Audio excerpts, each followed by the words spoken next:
If you want to transfer tickets with Ticketmaster, here's a step-by-step guide on how to do it. First of all, go ahead and open up your ticket, right, or your account on Ticketmaster.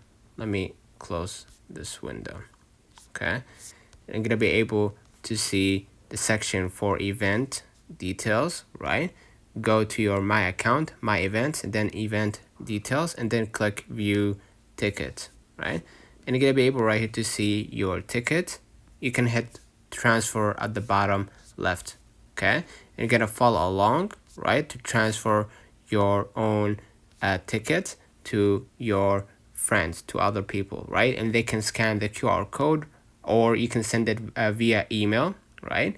And they can accept or reject your ticket. So let me know in the comments if this video helped you. Don't forget to like and subscribe, turn on the notification bell to receive every video we upload. Thank you for watching.